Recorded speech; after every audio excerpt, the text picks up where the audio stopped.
Pihak ini yang selalu dengan setia mensupport kita, tentu menghasilkan pencapaian yang baik dan luar biasa. Kalau kita melihat dalam bulan Oktober sampai dengan Desember, program-program event di mall itu kita selalu membuat yang dengan hal yang baru. Apa itu? Kita menggandeng UMKM. Dan tentu di event kali ini kita juga tetap menggandeng UMKM di Mall Mari nanti.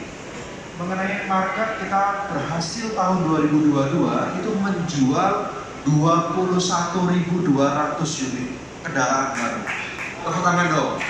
Ini suatu pencapaian yang bagus karena di atas dari tahun 2021. Yang mana market share Kala Toyota di 4 provinsi jika digabungkan adalah 35,5%. Bagaimana dengan 4 provinsi secara detail? Di Sulawesi Selatan, market share kita di angka 33,4%. Yang luar biasa, hampir 50%, yaitu angkanya 45,6%. Dan terakhir, Sultra dengan pencapaian 32,6%. Ini membuat pencapaian Kala Toyota di 4 provinsi masih nomor 1.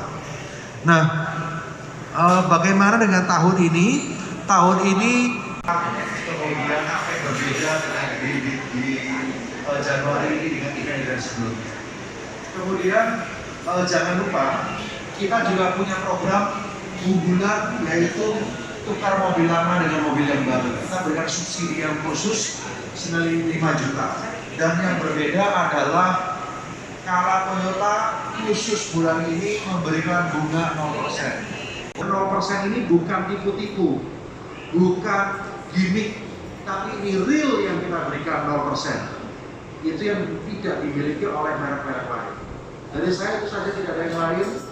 Detailnya akan disampaikan oleh teman-teman di sini. Ada Pak Adi, ada si, ada Pak Ancu dari After Sales yang akan menyampaikan. Terima kasih, selamat siang. Yang akan dibawakan langsung oleh Bapak Suliadin selaku Marketing General Manager Kala Toyota. Kepada Bapak dipersilahkan.